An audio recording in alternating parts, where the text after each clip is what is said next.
Bonjour à tous, aujourd'hui je vais vous parler de la problématique qu'on a rencontrée au CIS Aumont la semaine dernière. Comme vous le savez, avec le communiqué national qu'on a fait, et d'ailleurs on a eu le bon retour des élus politiques qui se sont intéressés au dossier, c'est le problème d'amiante qu'on a retrouvé suite aux travaux dans les parties communes du CIS.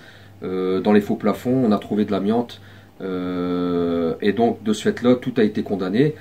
Donc un DGI a été saisi par un membre CGT et qui est au CHSCT.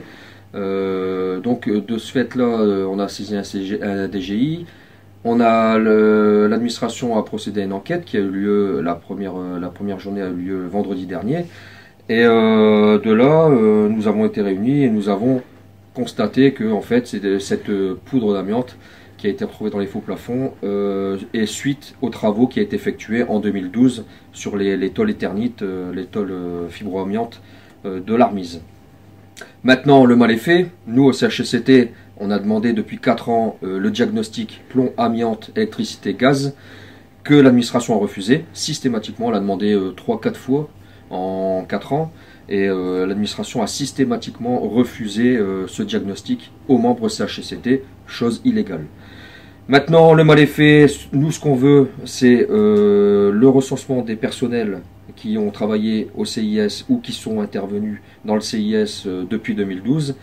Et là, la liste n'est pas petite, c'est une grande liste.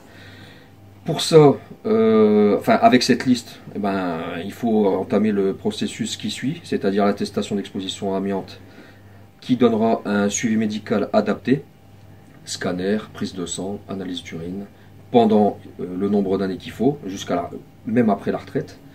Et ce qu'on veut aussi, c'est que les agents qui sont sur le site actuellement, c'est-à-dire qui travaillent dans des porte-cabines, des Algeco et des tentes SD, ne subissent pas la maladresse du SDIS et qui se délocalisent au plus près, c'est-à-dire au CIS Maubeuge. Voilà, donc on va vous tenir au courant des avancées de cette enquête, que le CHSCT, les membres représentants du personnel du CHSCT suit au compte-gouttes tous les jours et ne lâchera rien. Voilà. À la suite, on demandera un CHSCT exceptionnel qui finalisera tous ces conneries, parce qu'on sait très bien qu'il y a de l'amiante dans toutes les casernes du SDIS. Merci à tous de m'avoir écouté et à bientôt.